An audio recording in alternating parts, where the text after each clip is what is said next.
আমরা আসলে ভিপির লিড জমি এটা হচ্ছে গিয়ে তালিকা মুক্তকরণের জন্য আমরা সেটা নোটিশ দিতে গিয়েছিলাম, কিন্তু পরবর্তীতে কোথায় ঘটনাস্থল কোথায়? হচ্ছে গিয়ে শ্যামলাপুর সিয়াসি।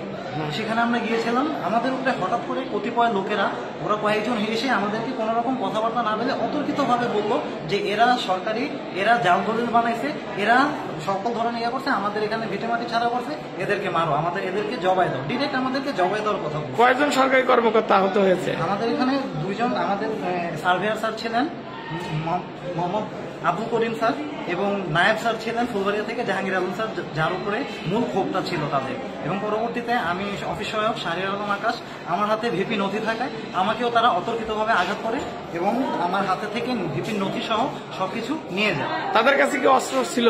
তাদের কাছে সকল ধরনের দেশীয় অস্ত্র ছিল। তারা আমাদেরকে সম্পূর্ণ জবাই করা ফেলার হুমকি দিয়েছে।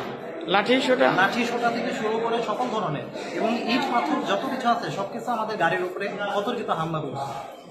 ফোন থেকে শুরু করে ম্যাজিস্ট্রেটের গাড়ির উপরে হামলা করছে। গাড়ির উপরে হামলা করছে।